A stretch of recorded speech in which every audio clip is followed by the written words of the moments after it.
Yeah, sorry guys, I had to cut the other video short, even though it wasn't really that short. But in this video, I would like to actually continue that same type of topic, except I would like to talk about how you should actually figure out your expenses when you actually doing your loads. Now, I'm not gonna give you like all the details on this one, guys, but I do advise you to subscribe and to look at some of my other videos, because I'm not gonna be really going off any charts and graphs and not really looking at any notes. I really usually don't do that on my videos. I do have a PDF, and if you're interested to find out what the actual costs are and everything that's related to your expediting type of business, maybe you're new in the business, maybe you don't do your own math, maybe you just want to read somebody else's. It took me a couple nights to write all that stuff down. So check out my website, sprinterhelp.com. I made a new website. There's going to be a page. It's an expediter page. Just click on that. There's going to be a PDF file over there. It's going to look like a printer icon. I think that's the icon I used. Maybe I used my own badge logo. I can't remember. It was a while ago when I actually created it, a couple months. But take a look at that PDF. It is still ongoing PDF. There's gonna be more things I'm gonna be adding to it. It might actually be a lot more than the PDF at a later point. But I wanted to make a whole video series just on that topic alone, because it is such an important topic to talk about. Because many drivers, they don't calculate their expenses, and because they don't, they really don't truly know how much they're making. Because let's just make a little example. Let's say you got a load for 500 miles right now, and you're gonna do that load for 80 cents, right? So that's gonna be like $400 profit that you're gonna basically make. Out of that, you always gotta take fuel, $100 right off the top. You might be saying it's 70 for you, 80. It doesn't matter, guys. Let's just say it's 100. Doesn't really matter. You probably paid some tolls anyways. So you might have less. And actually, some tolls they charge a lot of money now, a lot of money. But that being said, it's usually $100 that you gotta take off right off the top. So you're left with $300. Okay, now you're thinking to yourself, man, if I could have 5 of these, that's like, you know, 2,500 miles a week that I'm driving, and making like $300 a day. So that is like what, like $1,500 per week. It seems like it's pretty good, like $6,000 per month. That seems like it's pretty good. So I guess that if it would be like 10 months, it would be like 60,000. So that's like what, 72,000, right? Am I calculating this okay in my head? Because I really have no sleep still. I'm just talking to you guys, and I think it's important topics. Haven't talked about expedite in a while, but I'm actually gonna tell you something. It's about normal. It's about normal to drive. Well, to make about $70,000 per year in expedite. So it's about normal gross. Okay. So let's get back to the $300 you just made per day. Is that $300 you get to keep just because you bought some fuel? No, because you still gotta take insurance out of it. You still need to take your fuel out of it. Well, you already took the fuel out of it.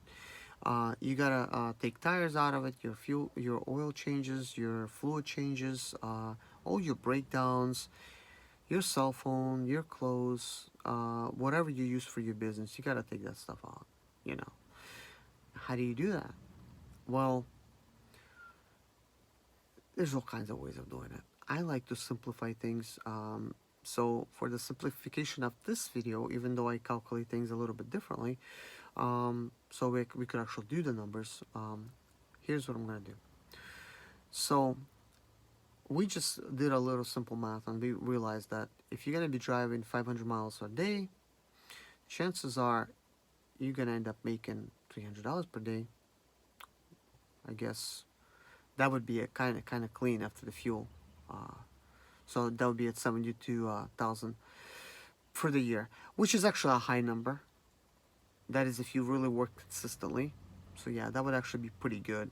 So the gross number would be actually 79,000, more like 69,000, but 79,000. Did I say 79? I meant to say 70,000, 70. So that is the normal number you're gonna make, which is gross. And that is if you're trying to hustle, that is if you're trying to work, but there's only so much work that could go around. And you really can't get all the work that you want. I mean, we all think that, man, if I could get the loads, man, I'll just do them 24 hours and 48 hours at a time and just make all kinds of money. But unfortunately, maybe in 12 years in a business, maybe it's just the companies I worked with, there is no such a thing. Uh, the way it happens is totally opposite. Like, they'll give you a lot of work, right? Back to back, like 3 loads, really wear you out. And each time you being wore out, like, man, you wish you get some sleep, right? But you got to load. And then you wish you could get some sleep after that load, but no, you got to load. They wake you up again, keep going. But you don't have to choose to take it. You could say you could sleep, but you're taking it because you're like, what if there's going to be no more load? And you're right, because next week, guess what? There's no more back-to-back. There's no back-to-back nothing. You're just like sitting there without no load for 4 days. You're thinking this is going to be 5 days now. You're sitting there 5 days. So you're like, man, it's going to be the weekend. I'm definitely going to get stuck over here. Then you're sitting there Saturday. And then you're sitting there Sunday. Now it's 7 days. And then Monday hits around. You're like, man, Mondays are kind of slow. Maybe what if I'm not going to get Monday? You know, and that's just how it is sometimes. You know, I'm not saying this happens every week, but it's going to happen. And man, you're really like, you're tired of just like sitting. You're ready to go out there and you're ready to start working, but you're sitting. But anyways, that's just kind of something I wanted to throw out there. So, going back to my point, you know, chances are gross you're only gonna make 70,000. Okay, so you're gonna have to calculate all your expenses per year, basically in the whole year. If your van is $800, times that by 12. If your fuel is $2,000 per month, times it by 12. You're gonna have to basically come up with an average, but you're gonna have to basically times everything. Your insurance, times it by 12. Um, you know, whatever you spend, basically you just count it. So then some things you're gonna have to count like once a year. Like for instance, tires. Do you buy Michelin's? Well, then you're looking at about $1,000 to $1,500 for, well, not 15, about $1,300 for a set of 5. uh I guess that's like without like no specialties, because they're expensive. You maybe decided to get a spare, I don't know. But at the minimum it's $1,000. So I would just say, throw $1,000 at the end of that. Then calculate your oil changes. On Sprinter's oil changes, if you do it yourself, it's gonna cost you about $100. I know some of you probably screaming at the monitor saying it's $70 for you. It don't matter, because guess what? You might have 10 quarts, and the next guy that's watching this got 13.5, okay? Which has got like actually technically 14, but he needs to put 13.5 in that 3.0 engine, or he overfills it. That red light's gonna come on, the overfill light, which they probably need to fix that on the book. 3.5 in there. I don't know if they ever fix it or not, but mine said 14. It takes 3.5, 13.5. So if you're gonna get obviously each gallon jug, that's only 4 quarts. So for something like 10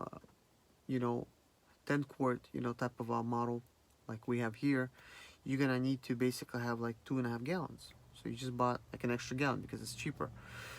Each gallon probably gonna run you between $20 and $25, depending on where you're at. Because some places it's cheaper, some places more expensive. Then it depends on what kind of oil you're getting, because maybe your oil costs $60. Because yes, some oil is that expensive. Most likely you're not putting no royal, well, I don't know what royal purple costs, but if you put in some Motul in there or some other stuff, it could be really costly. Um, I'm not saying it's a bad thing, but it's your thing to try to do this kind of thing. But anyways, it's about $1,200 just on oil changes. Then you gotta figure if you follow according to the rules and you change your transmission fluid about every 30,000 miles, which you don't have to change the transmission fluid entirely. You just have to change technically what's in the pan, and change the filter out, change the seal out, change the 13-pin connector out. You don't have to drain your torque converter. You can if you want to. Now, I really don't know if it's beneficial to drain it around. I've heard a lot of misconceptions. Sometimes it's almost kind of like sometimes it's best just not to mess with it, because what happens is with transmissions, um, some of the clutches, you know, they start slipping after a while because they don't have that sandy type of material in it. So supposedly that sandy material is in your fluid, right? So because it was in there, maybe it was still passing through and it was just enough for it not to slip for you, and it was just like working. But now you flush the whole system out, you put the new stuff in there. And if your clutches are so bad, well, maybe your transmission is going to start slipping more now, which it's not going to really help you. But let's say, for instance, you change it every 30,000 miles, which is probably nobody doing that, including me. I don't do that. I change it like every 90,000. I don't care. I change it like once a year, pretty well, about once a year, a little bit less than a year. Um, you know, I just don't care. I save money. I have another transmission to put in it. Like, I don't care.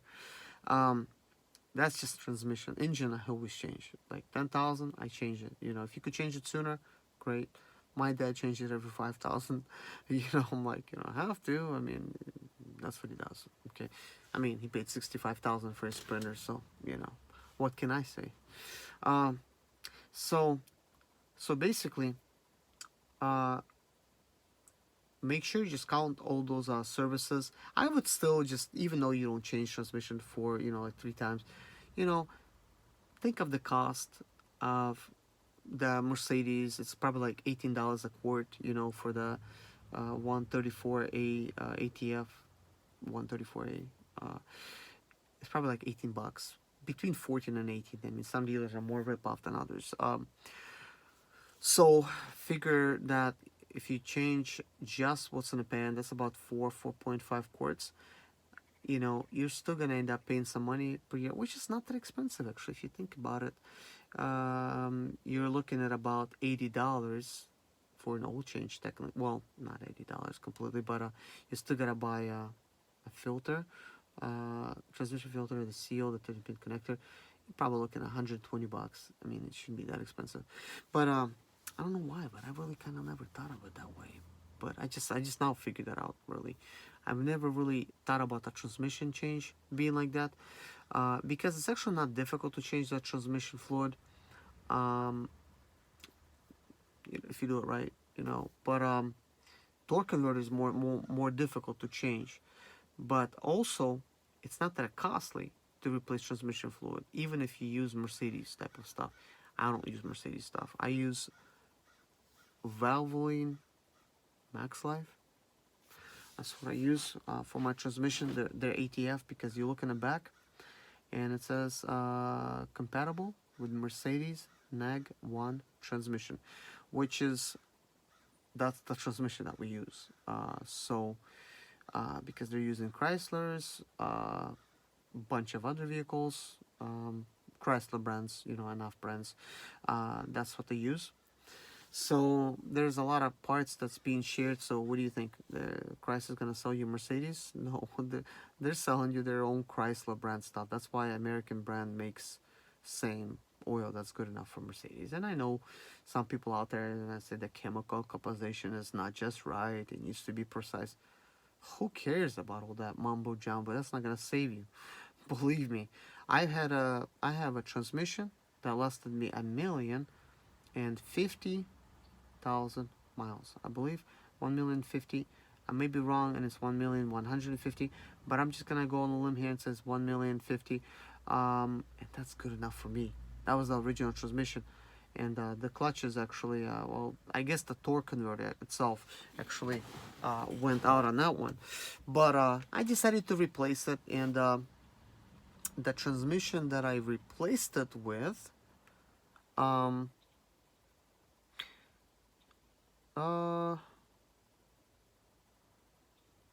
yeah, that also failed. the torque converter failed because I used transmission. It had like 450,000 miles on it.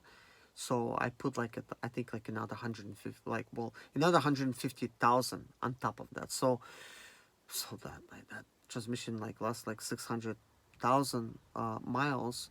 Um, so I mean, not bad. It's bad, but not bad, you know.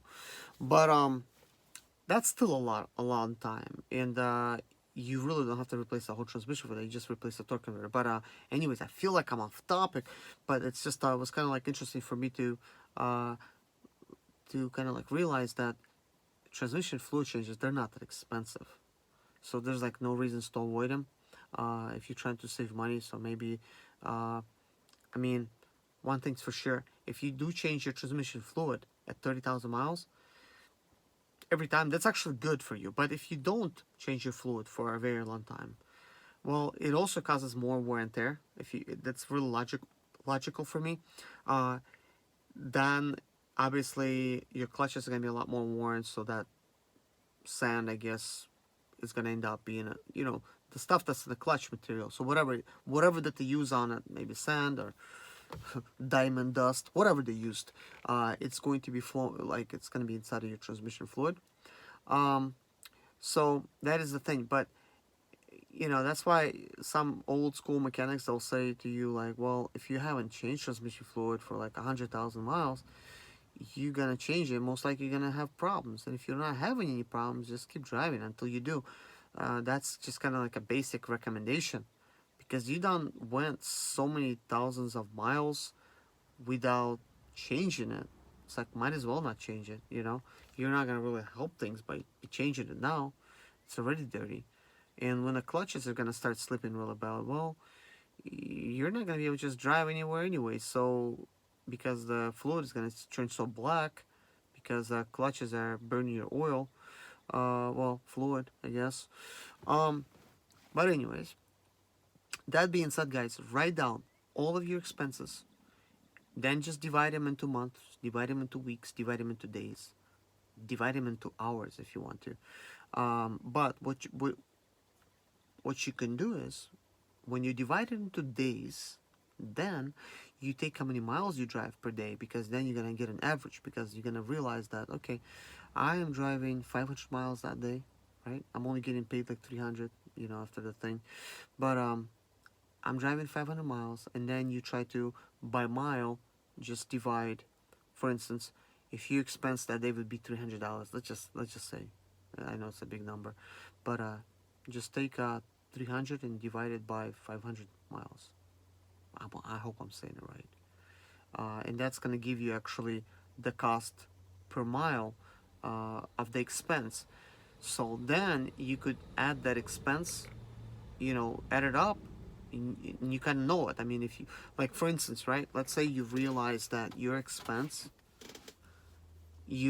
real expense, let's just say it is 55 cents. You figured it out. You're like, man, after all said and done, my expense is 55 cents. Well, guess what? Why am I using that number? Well, that's because IRS, it's allows you to write off 55 cents per mile as an expense, which considers depreciation, maintenance, all that good stuff, So, that being said, I mean, they probably know what they're talking about, because I don't never seen IRS give money away. Uh, so if it's 55 cents your expense, and somebody's offering you a load for 55 cents, are you gonna take it? Probably not. Are you gonna take it for 60? Maybe. Then you simply just say, okay, well, I make 5 cents. What is 5 cents times 5 cents times 500, I guess. Yeah. What is 5 cents times 500? That's not much. A penny times 500 would be like $5. So that'd be like, what, $25, for instance, right? So $25, okay. And guys, I'm just saying that, okay. Like, I don't know what your expense is. I'm just saying, if yours is 55 cents and your load is for 60 cents, you only made 5 cents, right? I mean, is that simple math here? So that means you made $25 that day. If that's your spend, that's your profit, $25. I mean, maybe you put $300 in your pocket, but really you made 25 because the expenses are there. They never left. The expenses are always there. They're like Murphy's Law. That's a good thing. They're always waiting, you know. If something could go wrong, it could go wrong. But anyways, let's continue. To drive 500 miles, it's going to take you 10 hours. So now you divide 25 divided by 10. What do you get per hour? You get a ridiculous number per hour. I don't even know. 25, like what? You get like $2.50 or something, right? I cannot even count. So you're making worse than a minimum. Like I don't know what a waitresses get paid nowadays, but they used to get paid like $2.50 per hour, and the rest they pick up in tips. You know, so it's like you're getting paid worse than a waitress. Like I cannot even consider that being minimum wage. And this is just a thing I calculated in my PDF. These type of nuances, except this time I've used real numbers. I really try to calculate different situations. I've used numbers that are real. I did not make them up. I've used numbers like basic numbers, what people pay for insurance, what people pay for their vans, the cost of maintenance. I put a lot of that stuff into consideration, and then I left some stuff out on purpose.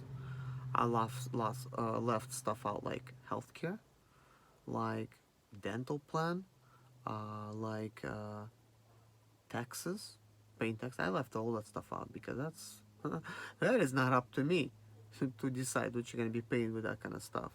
If you have it or you don't have it, there's all kinds of stuff I left out. Like, I mean, you know, for instance, I only included food per day at McDonald's. Maybe you don't eat at McDonald's. Maybe you eat at Denny's. I don't know. Maybe you eat at Chinese. But I included like if you would go there to McDonald's and you decide to get a meal, and your meal costs you $7, and you ate 3 times a day, well, that's gonna be over $20. For your food, right? So if you drink 10 cups of coffee that day, that's not my problem because I cannot like really calculate that for you. But basic survival stuff. And when I calculated the numbers, guys, these numbers are shocking because we are making less than minimum wage. And when I say minimum wage, I'm talking $7 an hour. Except the McDonald's worker now makes $15 an hour in some states. And they're getting ready to start paying them $16 an hour. So maybe you're in the wrong field. Just get that job, Instead of eating at McDonald's and working expedite for minimum wage, it's like maybe it's better. You're better off being at McDonald's. I don't know, but you might be thinking, well, is expedite bad? I mean, should I get out of it? Like, it's up to you. I'm not gonna tell you to leave something or join something. I'm not out there to give you doom and gloom. All I'm saying is this is a business, and it does have expenses. And if you're not gonna look at those expenses, then guess what? They're not gonna disappear, and you're gonna still pay for them, whether you have money for them or not. So if you don't have money for them, it can be pretty miserable because let's say your engine breaks. Well, it's broken, but you still have the payment going on for the van. So what do you think is gonna happen? It's not gonna fix itself. So you have to pay to get the engine fixed to them or to the whoever. Maybe you're paying a mechanic. Maybe it's at the dealer. It's broken now, so it's not worth anything broken, so you can't really sell it. So, I mean, maybe you can. Maybe you could take it to the auction, but then you still owe a bunch of money for it. Like, I don't even know if you could even trade it in being broken. So, you're kind of stuck. And unfortunately, many of you guys are gonna be in that predicament. Some of you guys are probably already in that predicament, and you wonder how you got there. And the reason you are in that predicament and how you got there is because you didn't look at the numbers ahead of time. And I feel bad for you, and I don't blame you because you don't know what those numbers were. Nobody told you to look at them because maybe you heard this expedite is a great thing, and you got in it. Hopefully, you didn't hear it from me.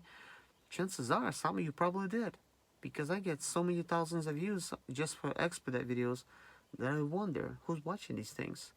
Future expediters that's been expediting, expediters that maybe got in or thinking about getting into expedite. You know, the numbers are actually pretty low on my channel. Maybe some channels are more views for the expedite, but still, it's quite a bit of people watching them. Um, so if somebody watches my video and they get into expedite and they realize it's not the grass is not greener on the other side, it's not my fault. Um, when I did expedite, because just recently got out of it, I didn't get out because I was losing money. I got out for a lot of different reasons, guys. I look at so many different stuff. Uh, I am, in a way, a huge procrastinator. I do believe that I'm an entrepreneur. I'm a business-minded type of person. I um, I always think about stuff. I analyze. I overly analyze sometimes. Is this a bad thing? Maybe.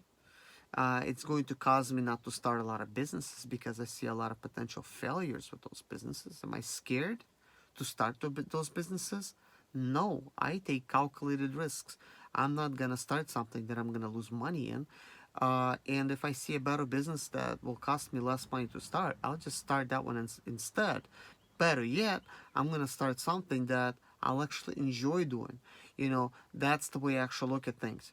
So when I look at expedite and I'm seeing what I'm making, but I'm seeing also what I'm spending, yes, I am making money.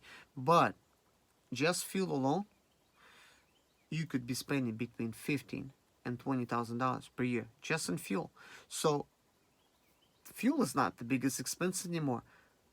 Insurance is probably the next biggest expense, and then your event payment. And I guess breakdowns and event payment are somewhere in about the same type of category. Um, yeah, so that is something for everybody to think about. Everybody's gonna look at it differently, but for me, I see a lot of changes that's gonna be happening. I'm gonna talk about this in kind of like my next video. But there's gonna be some changes that's gonna be happening, guys, because of technology, because of autonomy, and these things are gonna really take over the expediting, the trucking industry, the taxi industry. It's going to revolutionize it, but at the same time, it's going to cause people to lose a lot of jobs. Another thing that I looked at was the state of economy. I mean, manufacturing potentially could leave the United States, and I'm just kind of like having some thoughts. There's no reason for me to think like that, but the way I'm seeing it, there's so many layoffs that's happening right now that it has to be because it's expensive to have people work. Um, and if they're not selling the proper amount of vehicles, which I look at the automotive sector, but there's other businesses that's failing as well with employees. But if they're not making enough and they're already selling for crazy price, it's because it's very expensive to deliver the parts. It is very expensive to build those cars. Um, and they don't sell enough of them and stuff, so they fire and lay off a lot of people. So that means somebody's gonna get those jobs. I mean, most likely that company still wants to pursue something, but they're gonna realize that hey, they could open up somewhere else a lot cheaper, and in other countries, and they're just gonna go there, and because I mean I know China has tariffs, but all the other countries like small ones they probably don't have tariffs though, so they're gonna go to those countries. So until they have tariffs or something, but yeah. But stay tuned for the next video. I want to talk about technology, and I want to talk about autonomy and how I think it's going to impact this industry. I think it's going to be interesting. Maybe it's not something that you did already hear, so maybe this is already going to be very similar to you. But anyways, see you guys in my next video. Thank you for watching this one. Please subscribe if you haven't already, and feel free to ask me some questions. Take care, guys. Bye bye.